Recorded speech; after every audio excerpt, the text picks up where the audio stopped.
Hello everybody. We are proceeding with Esoteric Astrology Adventure number 63. We'll see about the length of this adventure. It may be an hour and 15 minutes or an hour and a half. I'll try to keep it in 15-minute increments.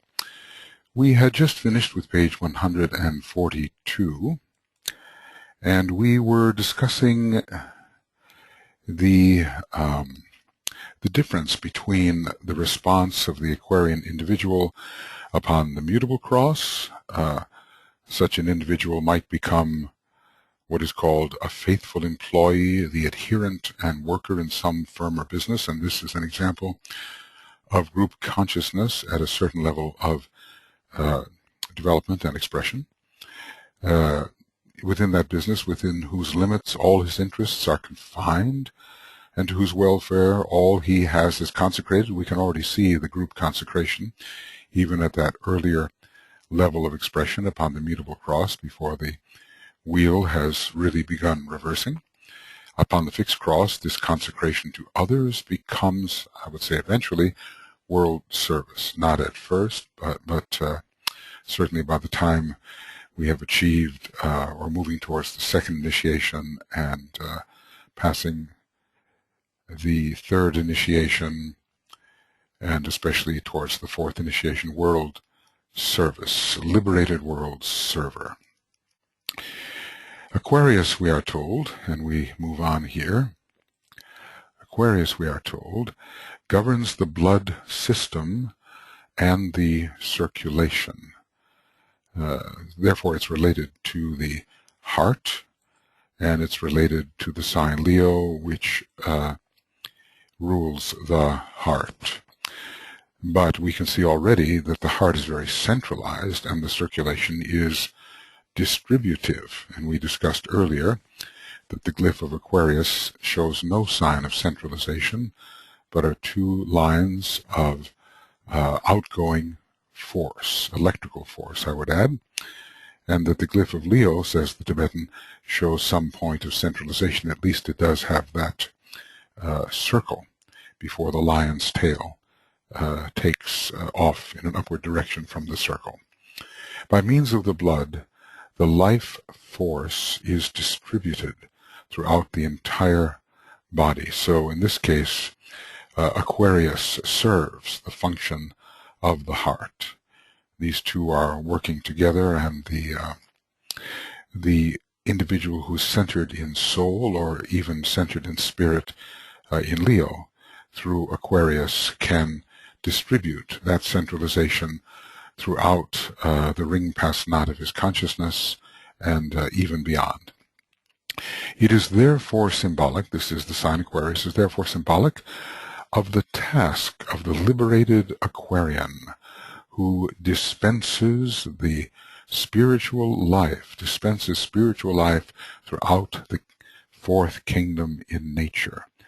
The liberated Aquarian, well, when are you truly liberated? A kind of liberation takes place at the third initiation, because the ancient authority of the personality is ended, but that personality is not totally subdued until the fourth. I would say liberation involves the fourth initiation.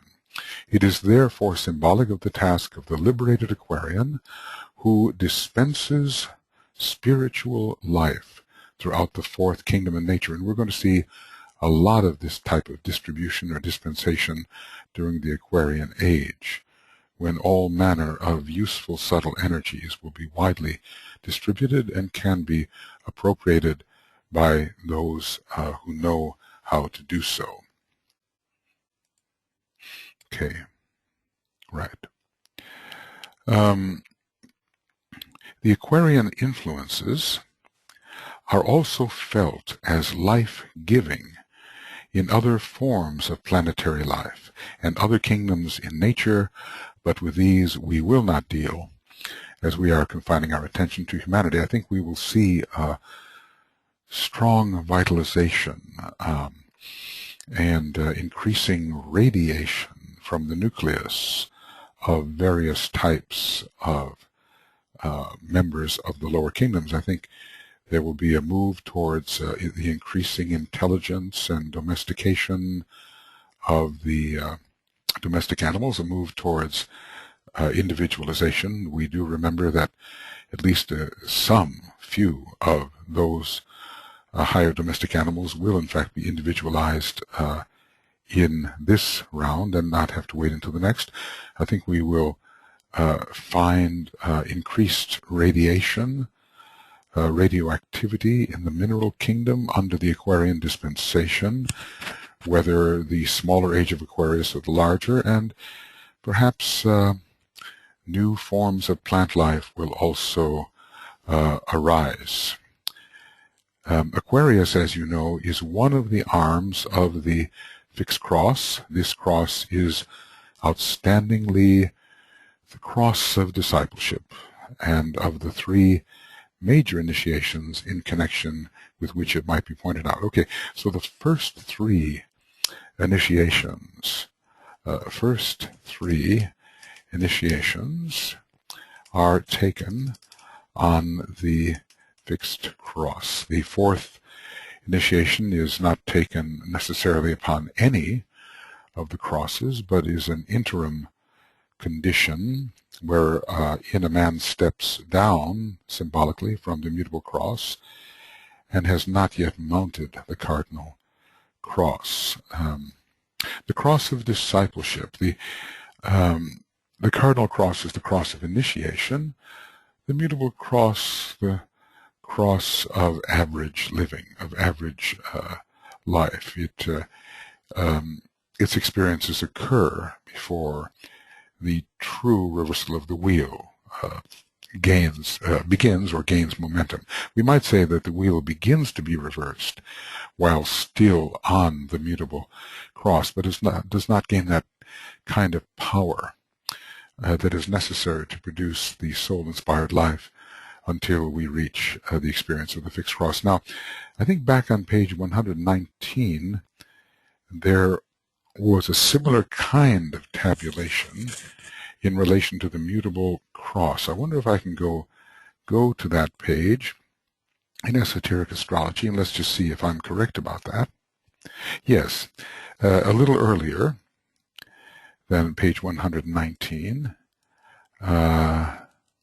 Yes, 118, we begin to study all of the mutable cross signs in the earlier phases.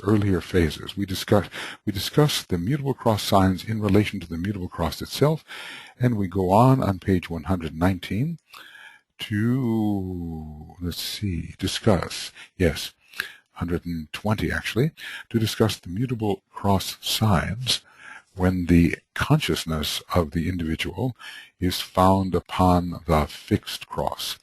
Now here we don't have exactly that full presentation.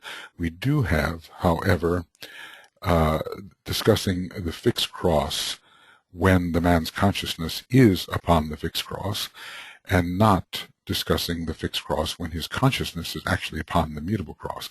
I think, of course, we could do that if we wish. Maybe we'll try after we go in reversed order. Let's see here.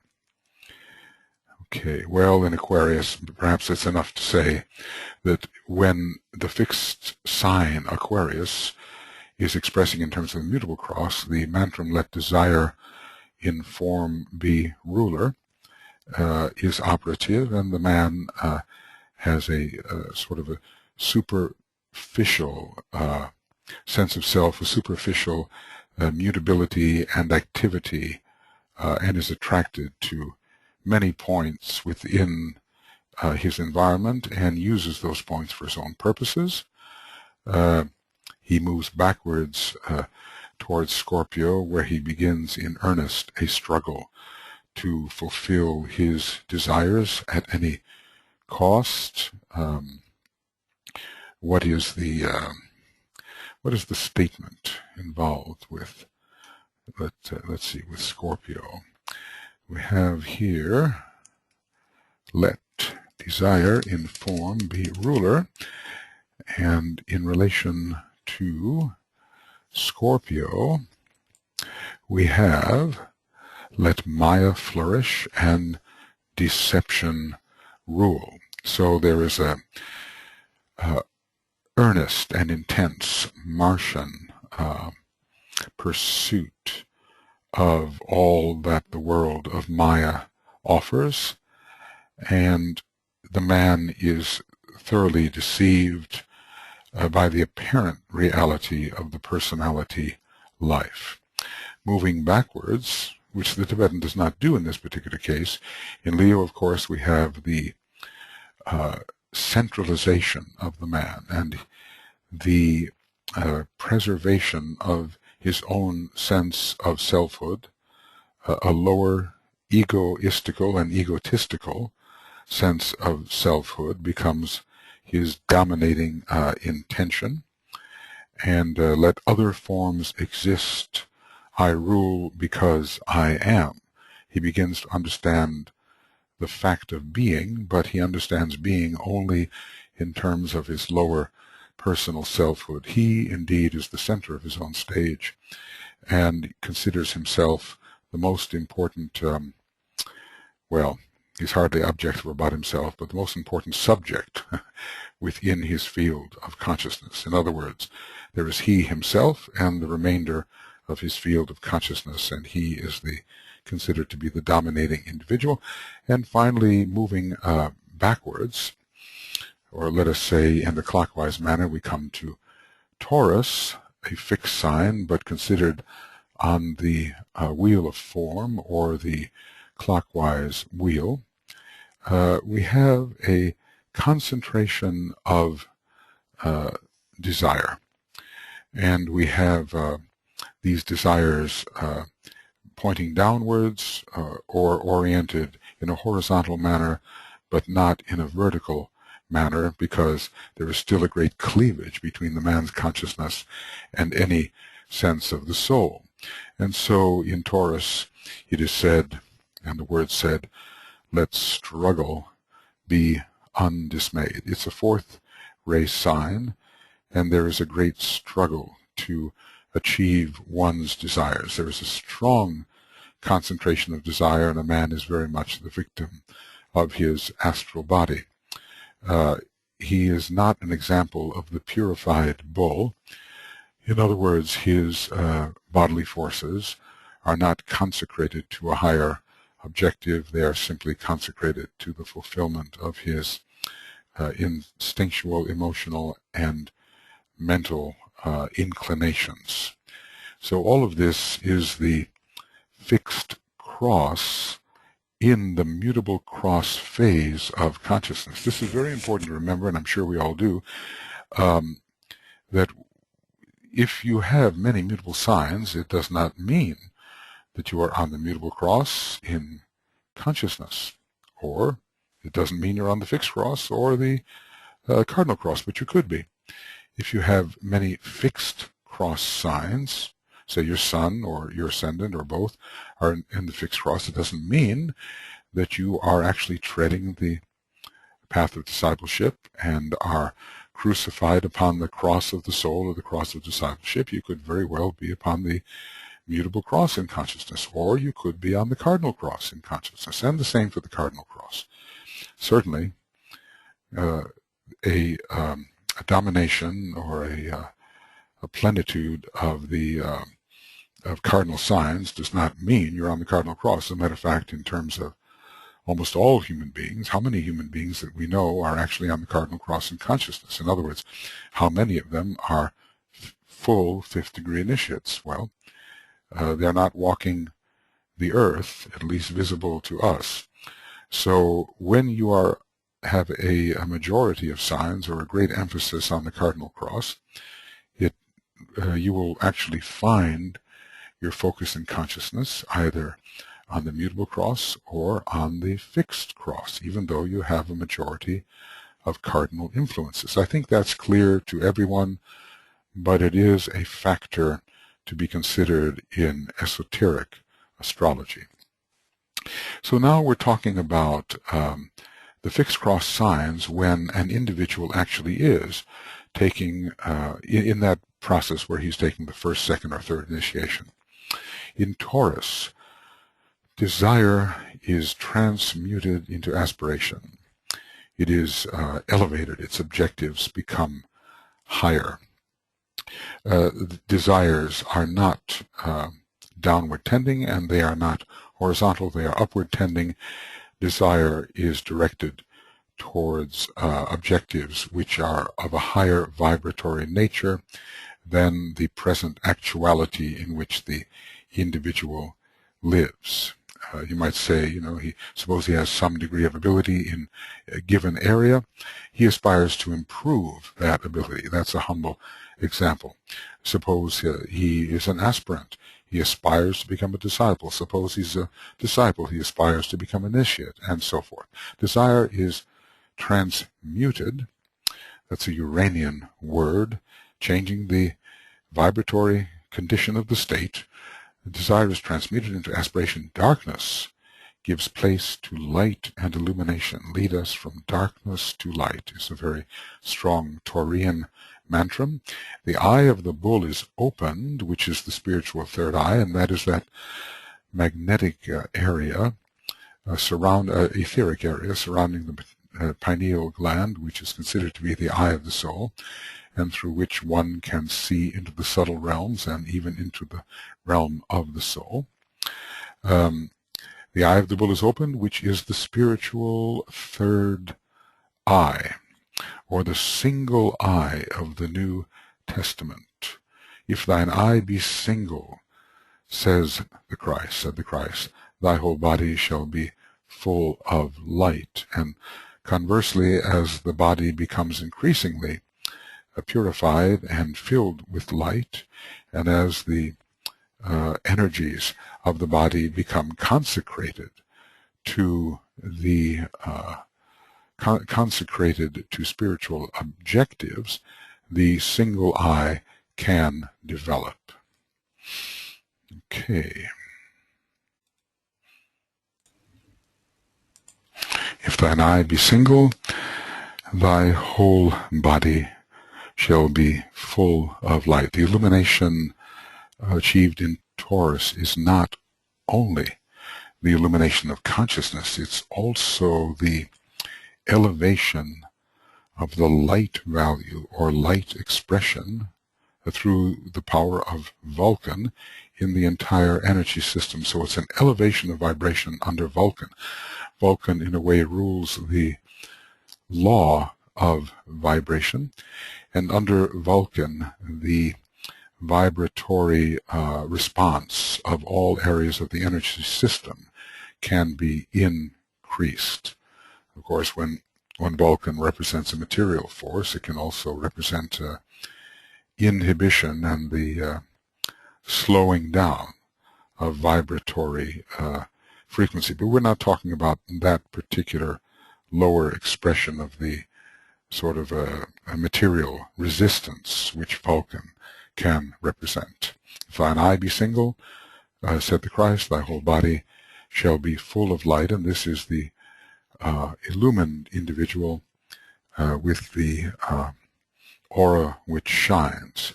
This single eye takes the place of the two eyes of the personal self. So the personal self is involved with duality, and the soul self is involved with unity as perceived through the single eye. Soul self is involved with unity as perceived through the single eye. The attention of the man becomes focused upon spiritual attainment. He treads the path of discipleship, and we remember that the highest form of aspirational idealism is experienced in Taurus. When we think about Taurus in a conventional sense, we think of pretty material objectives. We think of the senses, we think of the appetites and all that. That just shows us that the ordinary astrology has very little understanding of the luminosity towards which the higher Taurian individual is directed.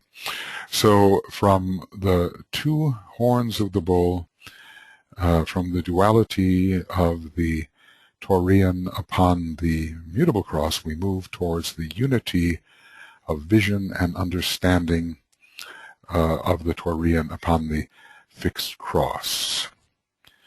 It is the ability to possess the illumined consciousness which understands all things as within the field of unity, which understands all things as demonstrations of light, which are coherently related to each other. This is the Satori.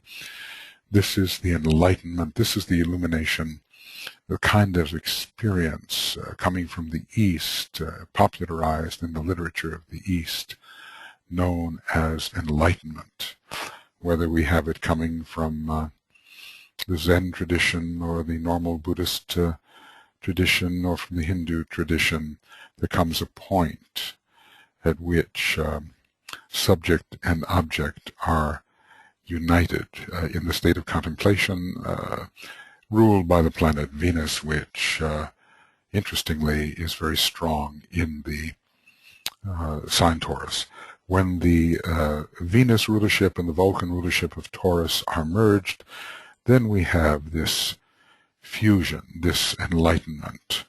And add to that the Alta Major center, then we have the triangle in the head or around the head, and there, through this triangle, we achieve the evocation of the third eye. But that will only happen when we begin to elevate our desires so that the energies necessary to produce this triangle in the head and its resulting radiance are available and not used in other ways.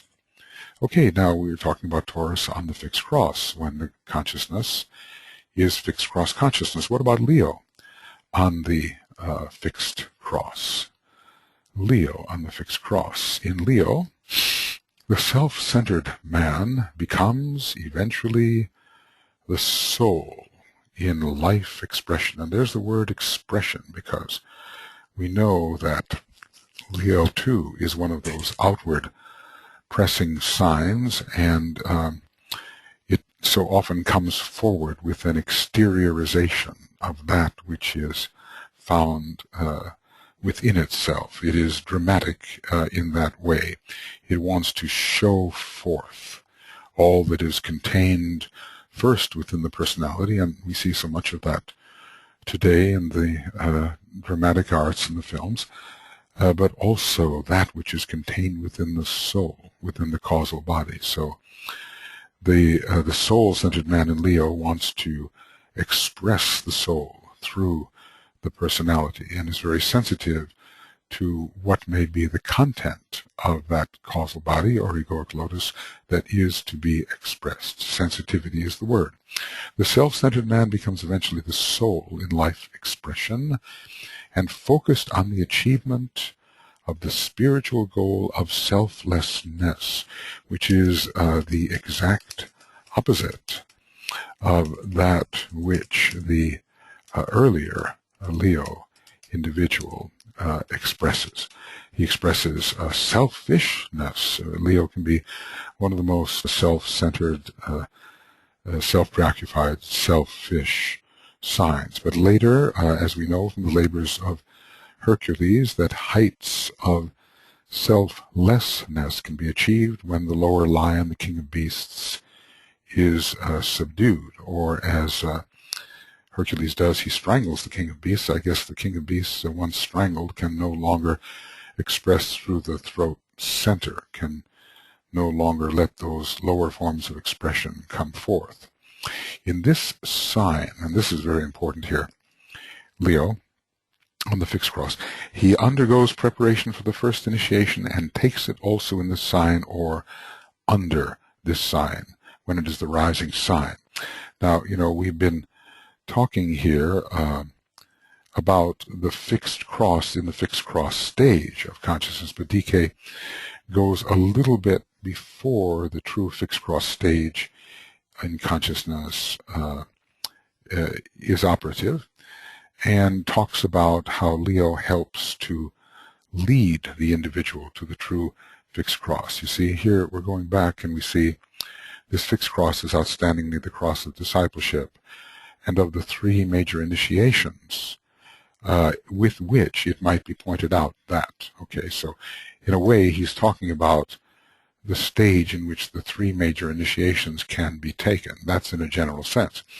But when discussing Leo, he also talks about preparation for that first initiation, at which time it can be well and truly said that the man is definitely on the path of discipleship and is definitely upon the fixed cross. And of course, initiation is a process in which increasing selflessness is developed. In this sign, Leo, he undergoes preparation for the first initiation. So he is relinquishing his egoistic motives, and he is beginning to serve the higher self. Gemini helps to make him aware of what that higher self is, the brother in the light, the higher brother, and he is willing to give up a part of himself to the dictates of that higher brother.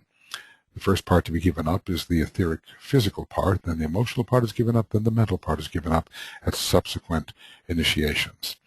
In this sign, therefore, he undergoes preparation for the first initiation and takes it also in this sign, that is when the sun is in Leo, or under this sign, when it is the rising sign, becoming the lion who seeks his prey. Now, he's the higher lion in this case. That is, the personality who becomes the captive of the soul. So let's put it like this, the higher lion, or higher self, maybe I should capitalize that, or higher self, seeks the lower, I wish I could spell here, self as prey. So we are really two lions. Ultimately, we are three lions. In a way, every centralization within a periodical vehicle, whether the personality, the soul, or monad, is a lion of a kind. Maybe the truly rampant lion is the monad itself. So the higher Leo individual is centralized increasingly within the soul, and is identifying as a higher self, and looks for evidences of selfishness, pride, self-centeredness, self-preoccupation, and systematically eliminates those forms of expression and expresses rather that which the higher self dictates or indicates. If you're a Leo, then maybe you understand something of this process, I would guess. Okay, and of course, you know, when we're looking for people who may be taking the first initiation, and we find a dominating Leo influence in the sign, sun in the sign, or the rising sign Leo, we may be put on the track of that first initiation possibility. I'm not saying that you must have Leo if you are going to take the first initiation. DK elsewhere in his books discusses the importance of such signs as Capricorn, of course, for the first 5 initiations, and Gemini being very important for the first initiation. Aries always initiates possibilities, and therefore it is in a way the sign of an initiation itself. And there are other signs as well. Scorpio is active at each of the first 3 initiations. There are many combinations under which and in which a man can take initiation, but this is an important one, and it is a major relinquishment of selfishness, which is the worst or the most difficult of the Leonian qualities. Okay, we move on discussing the fixed cross in the fixed cross stage of consciousness. So, you know, when Scorpio is active in the mutable cross phase of consciousness, the individual can become what DK has called the monster of selfishness, you know, totally identified with the vices which later have to be recognized, subdued, and finally entirely conquered. In Scorpio, on the fixed cross, in the fixed cross phase of consciousness, in this sign, the disciple undergoes those tests. That's the word. Test, trial, and triumph. Those are three words involved in Scorpio. Test, trial, and triumph. Undergoes those tests which will enable him to take the second initiation and demonstrate that the desire nature is subdued and conquered, and that the lower nature is, by being lifted up in the air, i.e. into heaven, i.e. subjected to the Buddhic impulses, is capable of reaching the goal for this world period, and that from the earthy foundations of Scorpio the personality can be so tested that it shows fitness for the world service demanded in Aquarius, fitness of strength and detachment. It is a very demanding task to become a liberated world server, because the Aquarian individual is a carrier of burdens, whether it's the burden of humanity or the burden of the world. It's a task of holding up a great weight, and so Scorpio is a sign in which strength is dramatically increased by passing the various tests. A test is a confrontation where two types of energies or forces are contending with each other, and the one that contains the higher type of energies has to prevail. Although the Scorpion individual is no stranger to temptation, which is a magnetism towards the lesser of the two energies, and a kind of desire to indulge in that kind of energy instead of uphold the higher and more detached type of energy.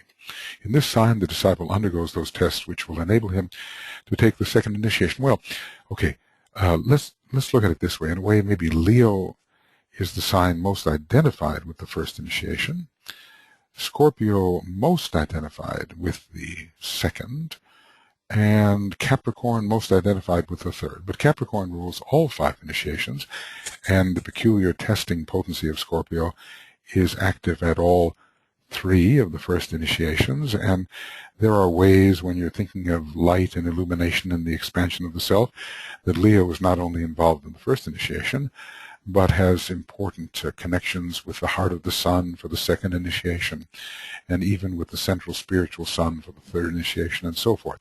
So there are ways in which the different signs can provide different types of energies which are needed for various initiations, not just one.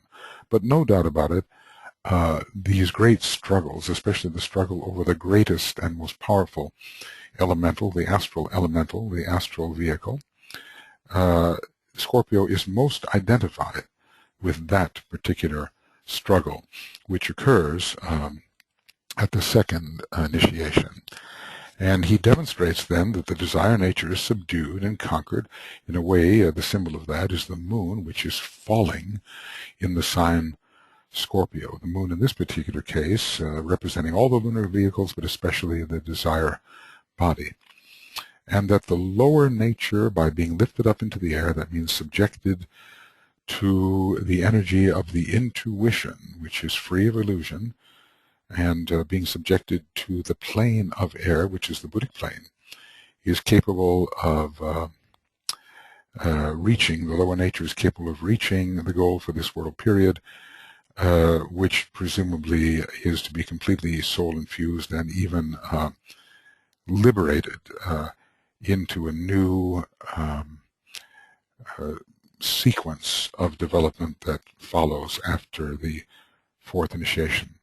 And from this very earthy foundation of Scorpio, which involves death by suffocation even, and you suffocate in the Maya, glamour, and illusion, the personality can be so tested, throwing up one obstacle after another against which we, the disciple becoming initiate, prove our prowess, that the personality can be so tested that it shows fitness. There's the idea of intelligence, very strong Mercury in Scorpio, and strength. Fitness, intelligence, and strength for the world's service demanded in Aquarius. So one is definitely proving one's strength in Scorpio, and so often you find the warrior there. It is a warrior sign, and we all know that whatever types of strength we may be talking about, the warrior must have the strength, or he cannot prevail over his adversary. This is beautifully expressed for us, says the Tibetan, in the legend of Hercules, the sun god, the man as the true soul, who overcomes the nine-headed hydra, or serpent of desire, by being forced to his knees, and in all humility, and from that position of humility lifts up the serpent into the air, and then deliverance comes. And the ruling planet of this plane of air, from this perspective, is Mercury, a Buddhic planet, and the plane of air is the Buddhic plane. So the hierarchical ruler Mercury represents that lifting up into a state of intuition where illusion no longer predominates. Hydra is the serpent of desire, but desire can be connected with all three bodies. So a person can be in an illusory life and desire to live out his illusions. He can desire to live out all his desires. He can desire to live out his instinctual promptings. So desire is the great factor to be overcome at the first three initiations, but especially at the second. Though, he's still subject to desire when he's subject to illusion. He does not want to relinquish those wrong thoughts and wrong interpretations which fill the mental body. He still has the desire to retain them and to live by them. So, is Hercules more known for subduing the Hydra, or is he more known for subduing the lion? I would say that those two labors of Hercules out of the 12 are the ones for which Hercules is best known in the literature of the world. Okay. Now we're discussing the fixed cross, and we're discussing the fixed cross in the fixed cross stage of consciousness, which extends from the first initiation through the third. So in Aquarius, in this sign, the long effort of the soul is consummated. Remember, we talked quite a bit about Aquarius as a sign of consummation. The long effort of the soul is consummated and concludes the experience of the disciple upon the fixed cross. Well, okay, in this case, DK seems to be hinting that the fixed cross experience lasts until the fourth initiation. In other places, he's more explicit, and he says after the third initiation, you step down off the fixed cross symbolically and take the fourth initiation on neither cross. At that point, of course, you bear your cross, just as the initiate Jesus did in the crucifixion experience. In Aquarius, in this sign, the long effort of the soul, millions of years in duration, is consummated. Well, the third degree is a kind of consummation, and that is the culminating initiation of the fixed cross, really, I think.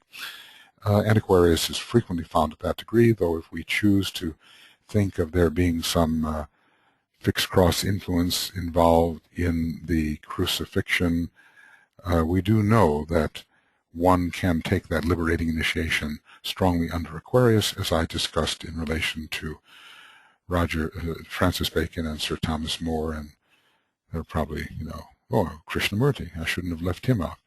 He had that strong Aquarian ascendant, and it is well known in the theosophical literature and in other places that he was passing through the Arhat initiation, fourth initiation, and he also had Scorpio containing Uranus, the ruler of Aquarius. So we've discussed that exalted position as being very important for the fourth initiation. Okay, the man then takes the third initiation and becomes free from personality control, taking the next two initiations upon the cardinal cross. Well, okay, this is a generality, because later Master DK becomes more specific and lets us know that really the fourth initiation is not taken precisely upon the cardinal cross. And consummation, well, yes, the third degree is a mountain top. You reach the summit, summation summit, the first great mountaintop, and take a consummating initiation. But in terms of the liberation of human life, it cannot really be considered a consummation. The fourth degree must be considered a more important consummation. But let's just say that both of these degrees, third and fourth, have their consummating value, let us say. We stand above the personality, its ancient authority is relinquished, and the soul is in control to a very great extent. And then finally, at the fourth degree, there is no longer a need for incarnation in the lower three worlds unless deliberately for service purposes. So these are high points, therefore consummation. The third degree is a high point of vision, let us say. Illumination, enlightenment, satori, these things come. The fourth degree is not only a high point of illumination, it's a high point of willful achievement over the forces of the lower three worlds. So there's still more will involved in the fourth degree than in the third. And of course, Aquarius is a sign of a powerful will. It has this strong connection with Uranus, which is a first-ray monadic planet. All right, well, there are many things to say, and as you ponder on these things, important insights will come to you, maybe insights different from the ones that I have been proposing. The Tibetan has given us many seed thoughts, many indications, and they will grow differently in differing consciousnesses. And, we will, as a group, round out the presentation of esoteric astrology, presenting as a group more than any one thinker could possibly present on the subject. DK goes on, I might here give you the following names for the three crosses taken from the ancient archives, and therefore difficult to translate. Well, the ancient archives are not having books or sources of knowledge which are written in English, obviously.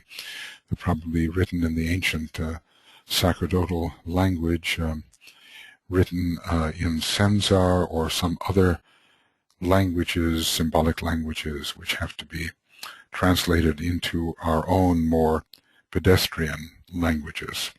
But anyway, the ancient names should give us some deeper understanding of their nature. The mutable cross is called the cross of changing and absorbed experience. The X part is pretty important of experience. I guess you can have inner experiences too, but the X means in a way that it's happening outside yourself. And so we are oriented towards the outer worlds of the senses particularly.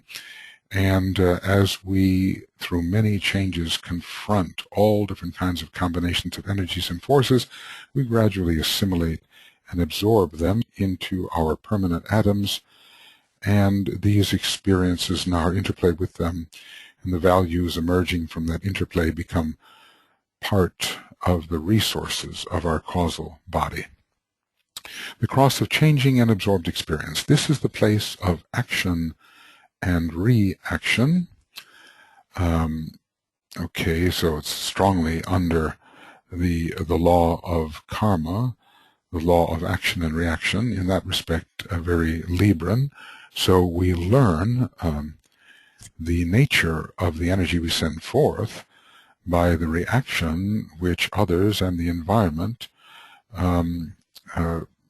have in relation to the energy which they receive from us. So this is the place of action and reaction, and we learn the effects of causes. When we are the cause, what is the effect resulting from actions we have produced?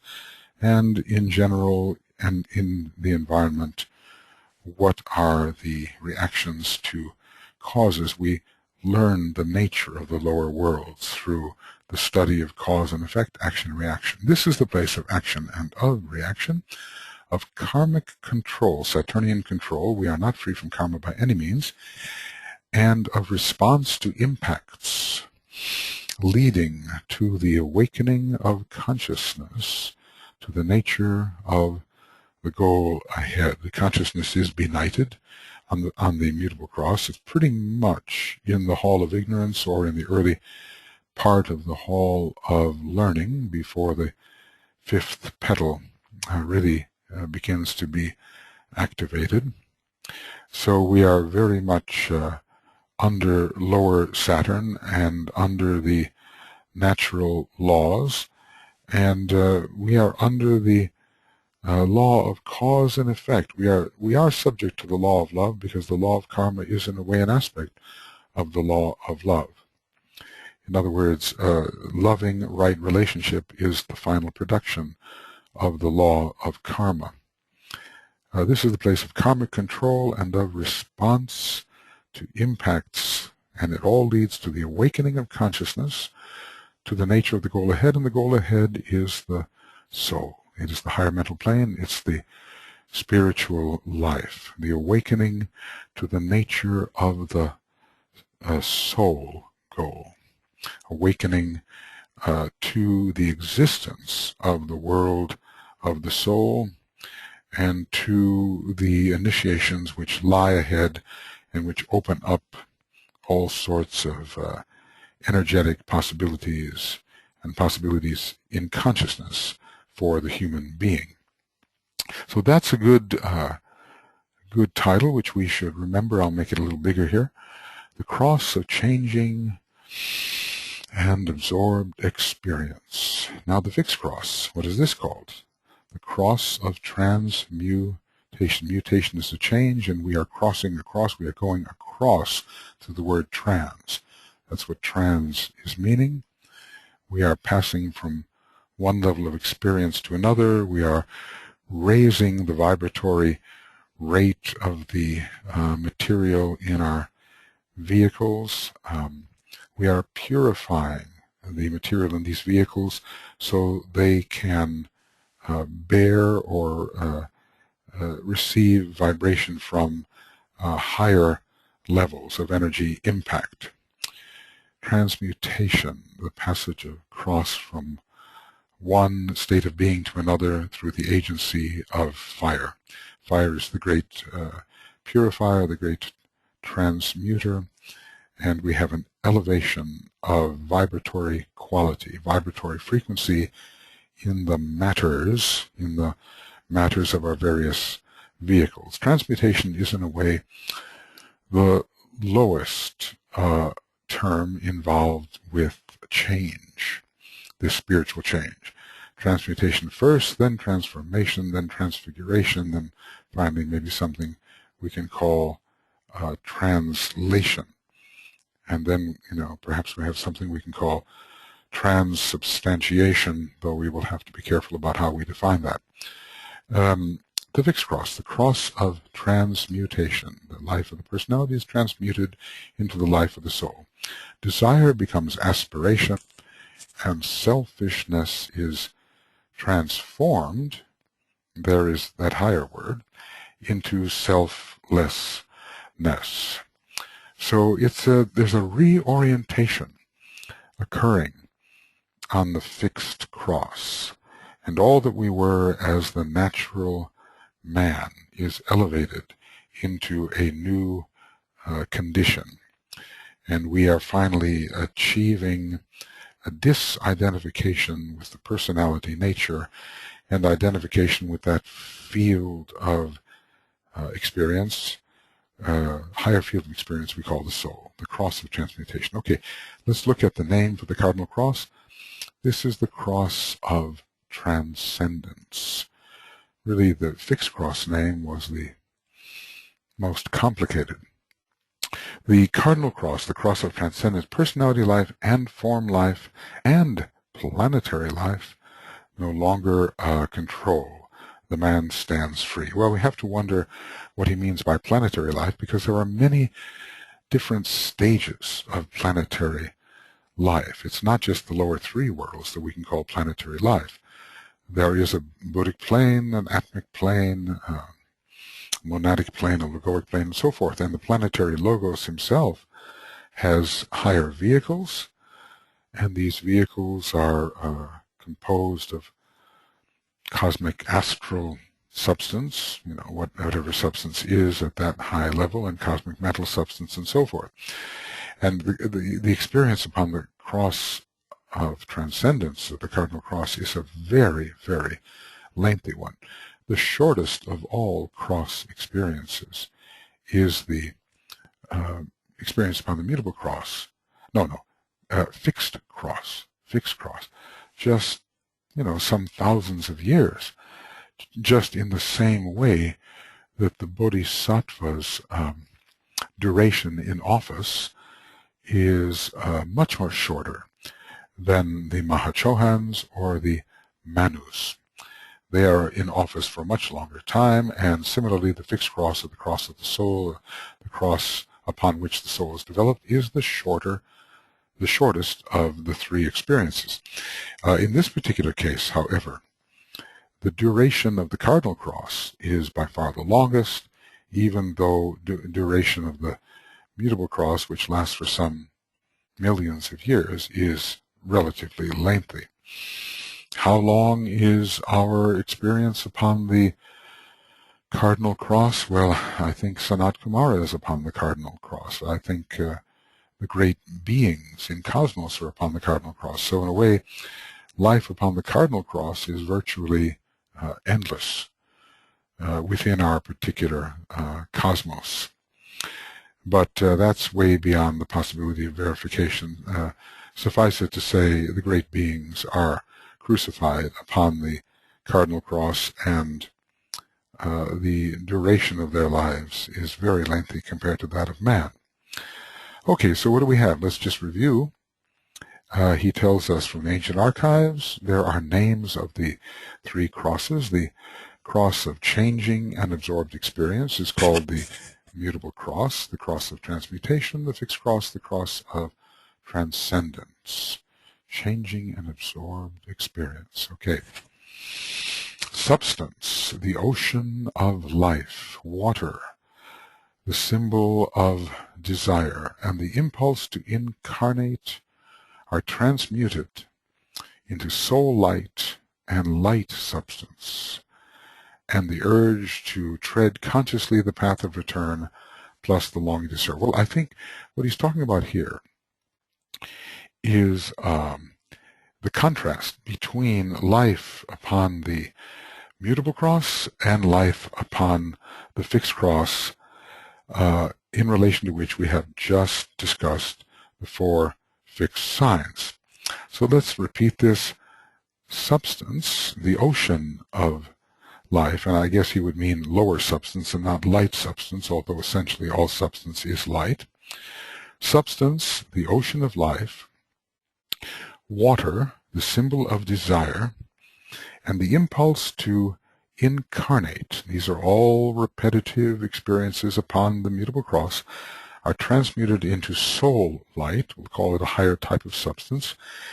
Soul light and light substance, and the urge to tread consciously the path of return, plus the longing to serve. And that is particularly what distinguishes experience upon the fixed cross. The urge to tread consciously. We're going now beyond instinct. We're going beyond the intelligent but unconscious promptings of our lower nature. We have a self-conscious realization and a vision accompanied by choice, by the urge and choice to follow that urge, to tread the path of return to our Father in heaven. Let us say that on the path, whoa, what was that?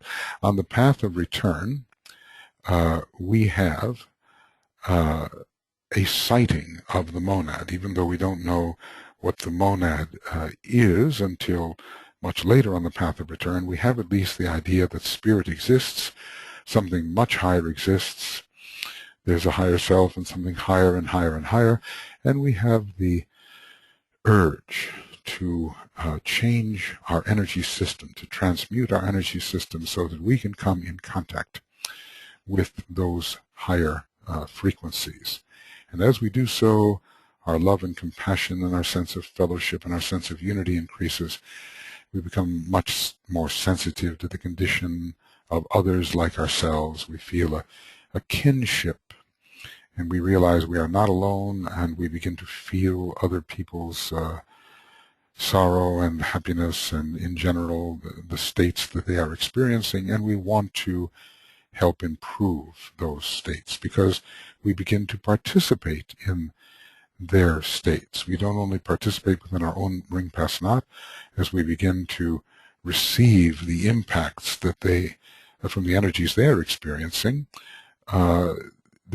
Those impacts help us experience their energies as our own, their states as our own.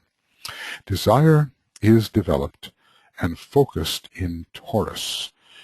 Now this is what he says, man upon the mutable cross, Taurus upon the mutable cross. Desire is developed and focused in Taurus when the man is upon the mutable cross and progressing around the zodiac in the clockwise manner.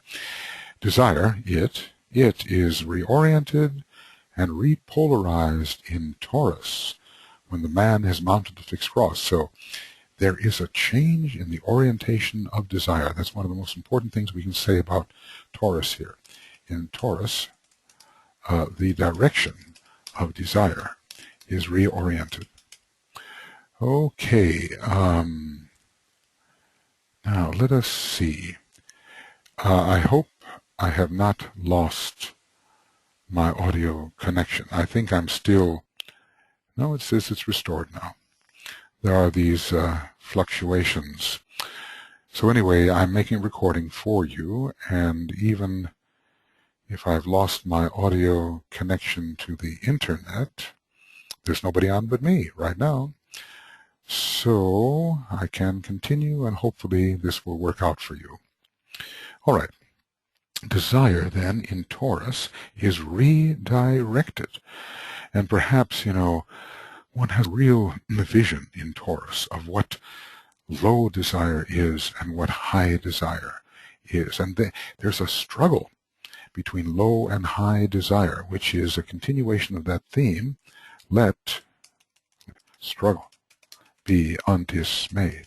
So there is polarity realized of the directions in which desire can lead, lower desire and higher desire, and the struggle between them. That kind of struggle is also occurring in Scorpio. But here, at least, in Taurus, we have a very strong reorientation of the desire nature. and the desire is eventually relinquished in that sign. So desire, is reoriented and repolarized in Taurus when the man has mounted the fixed cross, and is eventually relinquished in this sign. Well, we know that in the labors of Hercules, Hercules overcomes sexual desire in Taurus, but there may be many other kinds of desire that he overcomes there as well. And the great example, or exemplar of the relinquishment, okay, how do you spell that? Relinquishment of desire in Taurus is the Buddha, who tradition tells us was born at the full moon in Taurus, achieved enlightenment at that full moon, and died also at the full moon in Taurus. A great teacher, greatly identified with the sign Taurus, and teaching that desire for the ordinary world is the cause of all pain and suffering, teaching that in his Four Noble Truths. In the polar opposite of Taurus, Scorpio, the personality is humble. Now that's that image of the personality falling to its knees. It realizes, let's just say, personality is humbled. The personality realizes the great opposing forces, and that it cannot conquer them by ordinary means. In other words, the lower ego cannot conquer. Lower ego cannot conquer them. To fall to one's knees is the symbol of giving up the lower ego. So the personality is realizing the great forces of its own nature. Or maybe we should say that it is the disciple who is realizing these things. The disciple within the personality realizing that the personality forces are tremendous, and the powers of the lower ego cannot conquer, only higher powers can conquer. And falling to one's knees is the relinquishment of the reliance upon the lower powers and an appeal to the descent of the higher powers, which can indeed conquer the opponent. So the personality is humbled and brought to grips with the soul. There is the idea of the wrestling match and of Jacob wrestling with the angel on the ladder. In that sign, the personality is occultly killed and resurrected into air and light. And this also, well, does this actually happen at the second initiation or at a higher initiation? Certainly the desire body, and desire is particularly connected with personality, just as illumined mind is with soul, love and illumined mind. The personality is occultly killed and then resurrected into air and light, that's the Buddhic plane, in order to become from that moment the servant of the soul. In other words, this Buddhic receptivity of the individual makes the disciple within the personality the servant of the dictates, influences, and desires and intentions of the soul. So we have a very strong Taurus and Scorpio polarity here. Desire is reoriented, the soul is valued, the light is valued in Taurus, but proving that one has finally become strong enough to live by soul values, that is done in Scorpio. When soul values and energies wrestle with personality values, it's an undetermined outcome until the disciple in the personality falls to his knees and in that way invokes the soul energies, or the energies also of the Buddhic plane, which can descend and decide the battle. He sees through illusion because he not only falls to his knees, but he lifts the Hydra up into the air and the light, where it dies because it cannot be sustained by the energies it needs, those energies and forces don't exist in those high worlds. And so we see through what we thought was so real before, and illusion and glamour and Maya then lessen their grip upon us. So after that point, the personality, or the disciple rather, within the personality, becomes the servant of the soul. I guess he's given us these 4 signs now, and now he's talking about some of their interplay, some of their dynamics. In Leo, the individual awakens to his own identity. Exactly what is he in the context of men and in the larger context? He concentrates his purpose. Concentration is particularly a Leo word. It's the very first phase of the meditative process. It is associated with Leo. The individual awakens to his own identity. What am I as distinct from others? The first ray is needed to know that. The 5th ray is needed. He concentrates his purpose. There's the first ray. And the 5th ray, helping with concentration, learns the lessons and uses of selfishness, for that is one of the best ways to learn and to discover that it is contrary to the laws of the soul. I guess we experience some difficult reactions in this world of action and reaction when we display selfish behavior, because it is discordant with, disharmonious with the general environment, and the environment gives us unpleasant feedback for our selfish behavior, because after all, everything really is based upon the law of love, and we are karmically corrected so as to bring ourselves more in alignment with the law of love. In other words, selfishness never pays. You think it's going to make you powerful, but it leads to a state of isolation and powerlessness. And then, let's see, he learns the lessons and uses of selfishness, and is eventually so cornered by the life process. It's a bit like checkmate, isn't it? Think of Leo the king. He becomes powerless. He loses all his men. He loses all his powers, and he can become cornered and can't make a move. He's in a state of checkmate, that he becomes aware of the futility of self-interest.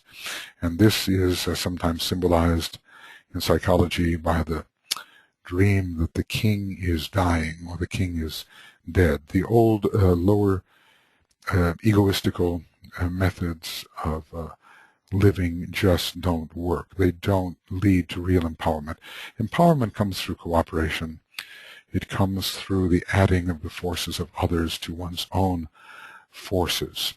That is achieved through the energy of love, loving relationship, and selfishness is the very antithesis of that. It cuts off all relationship, and therefore disempowers and isolates the individual. Cornered, he becomes cornered.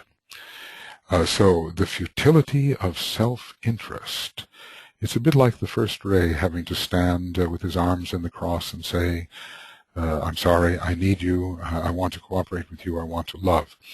I'm paraphrasing that which happens to the first ray soul in the technique of integration when he finally awakens through the light that shocks to all of the damage he has done and to the ultimate futility of his own selfish self-interest.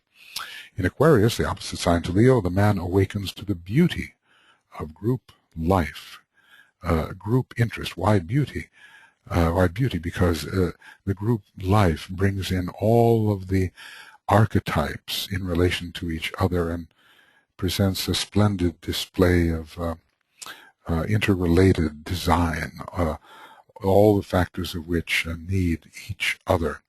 So in Aquarius, the man awakens to the beauty of group life, group interest, and his individual responsibility, there's Leo again, towards the group, and begins to live his life and to spend himself in the service of humanity. Spending. This is very interesting because those outgoing lines of energy in Aquarius are the giving forth of energy, which is spending, expending, pouring forth. Apparently this energy is leaving you, but because it is selfless and because it reinforces the group as a whole and the strength of the group, it actually does return to you, and the whole or the group reinforces your own individual life. So therefore, it is indeed, as the Christ said, better to give than to receive, because the giving itself is a form of reception, and not just the reception of that which you have given, but the reception of that which you have given, perhaps tenfold or 100-fold, or limitlessly more returning. To those who give all, they have all is given, the bounties of the universe. So there are some interesting interplays here, I think important ones. I think everybody, of course, has to become aware of the futility of self-interest and how disempowering it really is, how isolated it really is, how you're left alone, unsustained by the wholeness of things, and unable to take advantage of the beauty of the other archetypes in relation to you as an archetype. All the archetypes are needed to fit together in order to make the grand and glorious picture of the great whole. So you may be an archetype in your own right, but unless you are in relation with the others, then the full beauty of the design cannot be seen. Okay, moving on. Let's see where we are. Yes, we actually we have passed the hour point, and if GoToWebinar doesn't surprise me and cut the... See, when you're talking to yourself, talk about the futility of self-interest. Anyway, when you're talking to yourself, this GoToWebinar program shuts you off after about an hour and 45 minutes, if it's kind. It might shut you off after an hour and a half. You always have to have someone else there as a listener or a companion or someone with whom you're sharing the webinar in order for the webinar to continue. So we're having kind of a example of the futility of the solo effort. I've tried to think of ways around it, but the only way to do it is to have maybe two computers at the same time, and I'd have to be signed in over here as someone other than myself into the webinar that I am giving, so that I can continue with this process. Anyway, we have another 15 minutes or so to go if I'm to stop at an hour and a half. Okay, in connection with the question of consciousness, students would find it illuminating to study the subject along the following lines. Remember, we can study everything from the point of view of matter, form, substance, and then also from the point of view of consciousness. What is consciousness is a real something. I mean, it is that which is growing or meant to grow in this particular solar system. Our sentiency, our sensitivity, our ability to touch and be impressed by and to receive other energies and forces. This is really what is growing in this particular solar system and on our planet at this time with its emerging second-ray soul. So, in connection with the question of consciousness, students would find it illuminating to study the subject along the following lines. We've been talking about the fixed cross on the fixed cross, the fixed cross in the fixed cross stage of consciousness, and we've been talking about the interplay of fixed cross signs with each other, Taurus and Scorpio interplay, and Leo and Aquarius interplay. Remember, we must not think that somehow Scorpio is a better sign than Taurus, let us say, or that Aquarius is a better sign than Leo. You can have kind of a, they can go like this. They can keep rising. You can, Taurus can bring illumination to Scorpio, and Leo can bring the sense of the one self, not just unity in diversity, but of the one self and synthesis to Aquarius. So each has a gift for the other.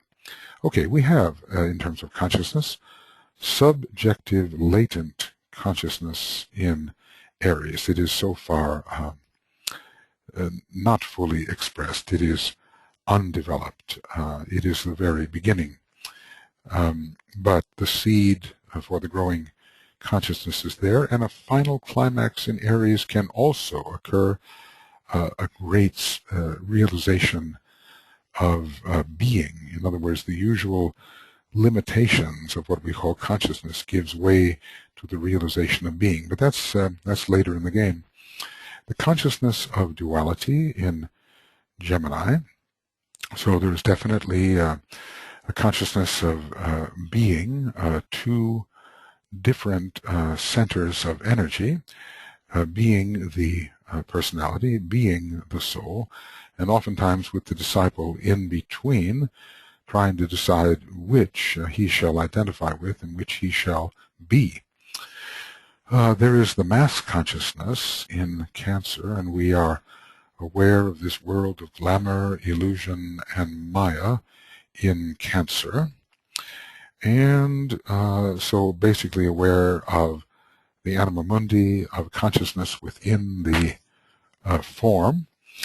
And we are aware of all the life on the lower 18 subplanes of nature. We are aware of elemental life. We are aware largely of that which is called the realm of the lunar lords. Now, in Leo, the first phase develops as individual self-consciousness. Not only I am, but what is it exactly that I am? What's going on within my ring passanat? I become intensely self-aware.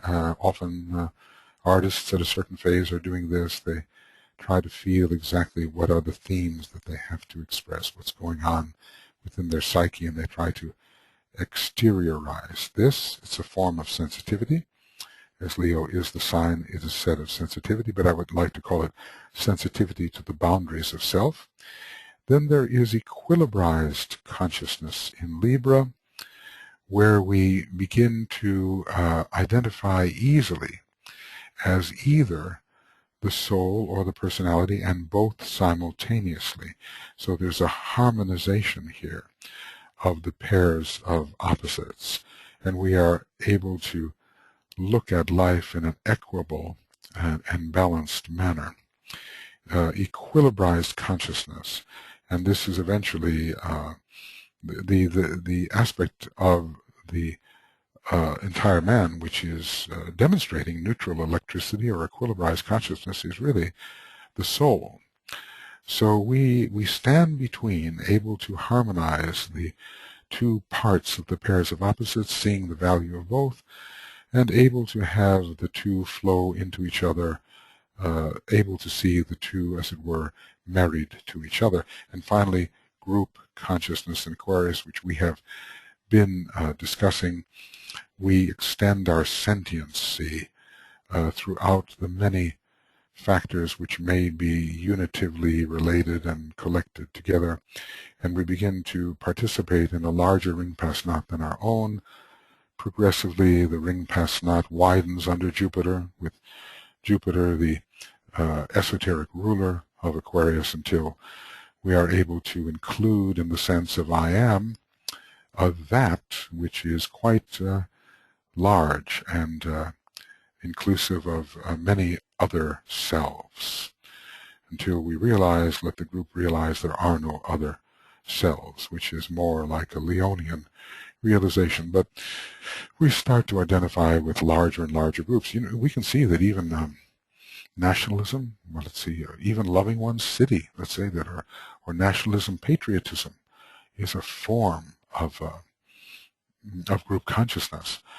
We can see as well that a humanitarian attitude, you know, I care for all humanity, I am humanity, I identify as humanity. This is a large group consciousness. And if we extended it to the planet and to the solar system, probably beyond most of us, maybe all of us, we would have a still larger group consciousness. Somehow identification with the solar system, with the solar logos, would be called universal consciousness. And you know, some people like to extend that idea to what they call cosmic consciousness, though DK tells us it's not really cosmic in that sense, but it's certainly vast in extent. I'm thinking about Walt Whitman, the poet. the poet who I think was a third-degree initiate, but he had a very strong Leo in his nature, and he was able to sing the song of myself, he called it. He was celebrating himself in all things. He had certainly gone far beyond the individual ring past knot and was tremendously inclusive. DK hints that he was a first-ray type. I do think he was a first-ray soul with a second-ray monad, and that somehow at the third initiation it was this tremendously inclusive, loving, embracing second-ray monad which was demonstrating in his poetry.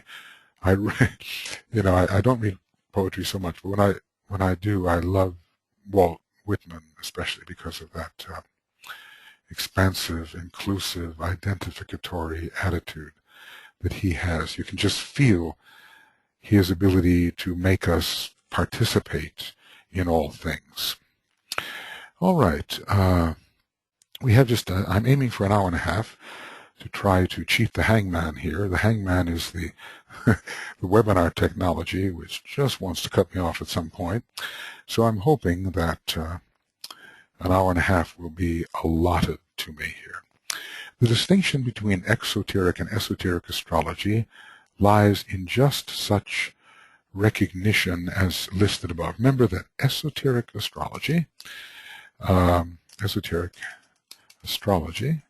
is the astrology of consciousness, and its concern is the growth and sensitization, deepening of consciousness. Exoteric astrology is something different. Exoteric astrology deals with the characteristics and qualities of the personality and the form aspects.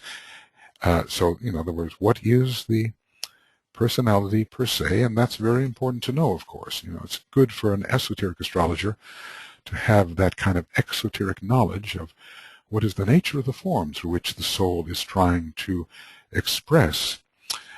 Exoteric astrology deals with the characteristics and qualities of the personality and of the form aspects, the three aspects, or four, and also with the events, happenings, circumstances, and conditioning environment which appear in the personal horoscope, indicative of planetary control and not of solar control, indicative of the control by the planets in the houses, I think is what DK is saying, and not controlled by the solar angel, the solar factor.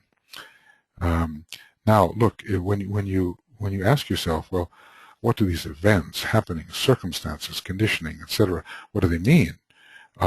When you ask, what does all this mean? You are entering the fold of esoteric astrology. Because we can look at things and hope that they will come out well for us, want to make the best of it. I want good things to happen to me. I want to avoid bad things happening to me, the little personal me.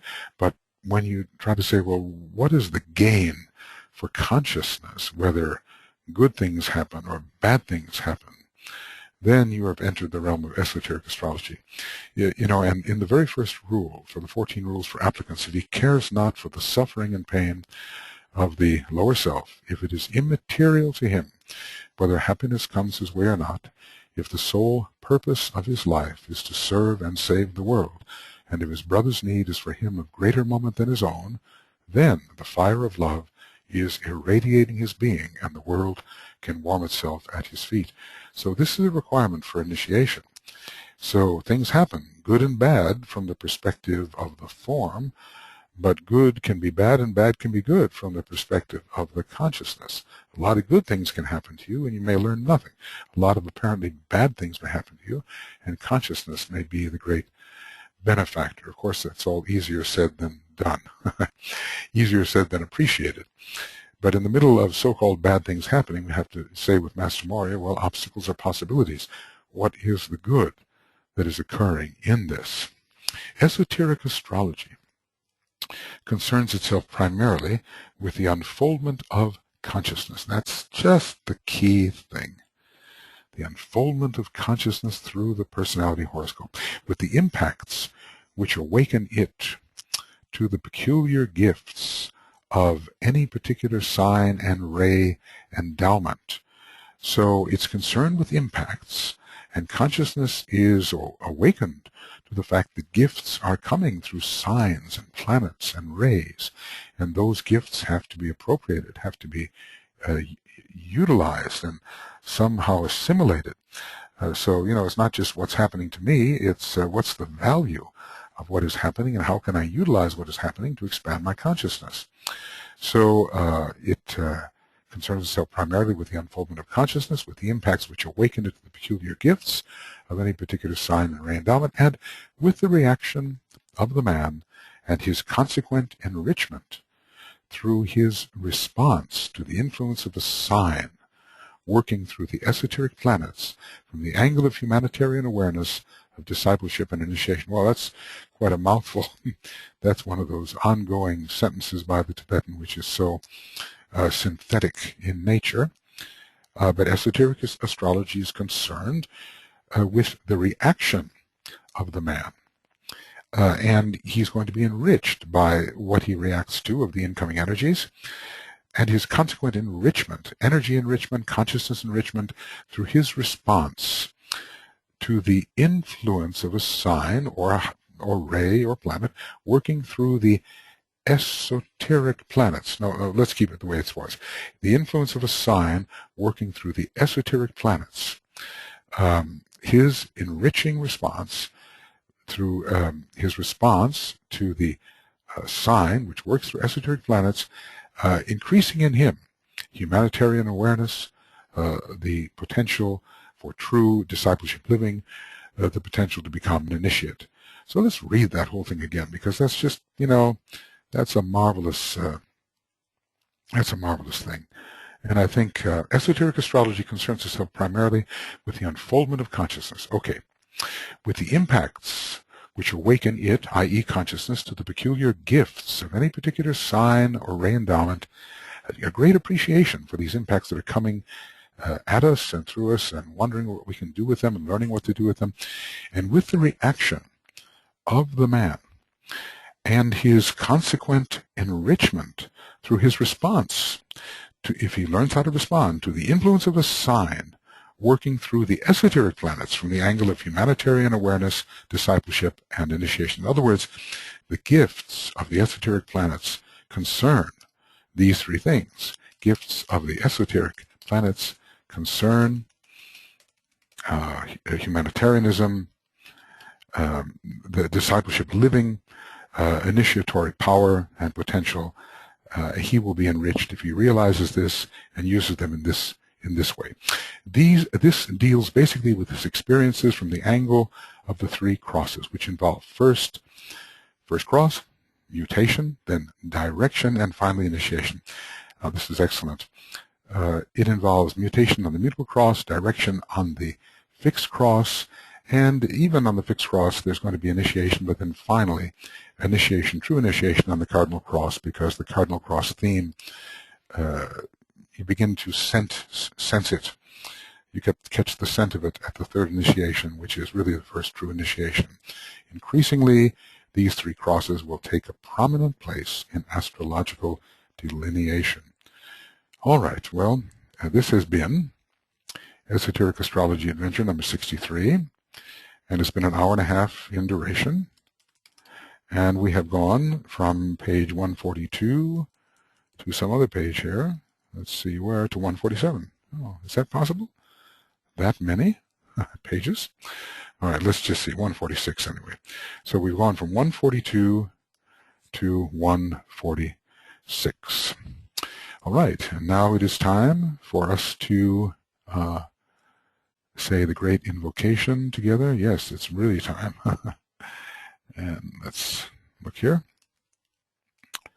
Okay, let's spell point of light, from the point of light. Okay. We will do the great invocation together, ending our programs the way we usually do.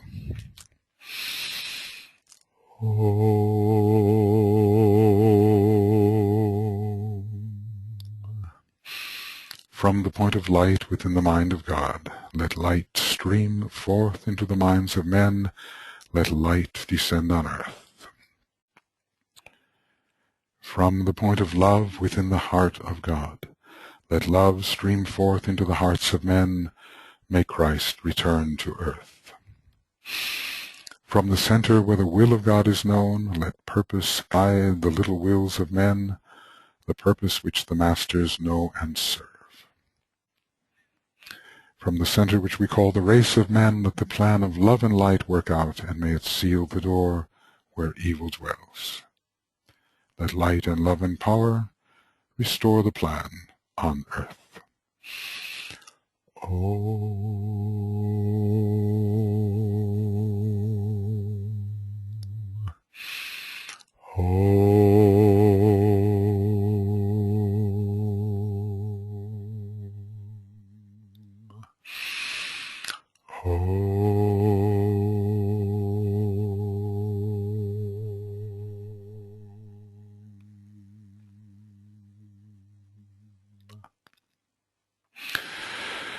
Okay, friends, that's it for number 63, and we will continue studying Aquarius together. Number 64, we've dealt very much with fixed cross interplay in this section of the Aquarius chapter. So until then, we will see you. Thanks for participating, and we'll talk to you soon. Bye-bye.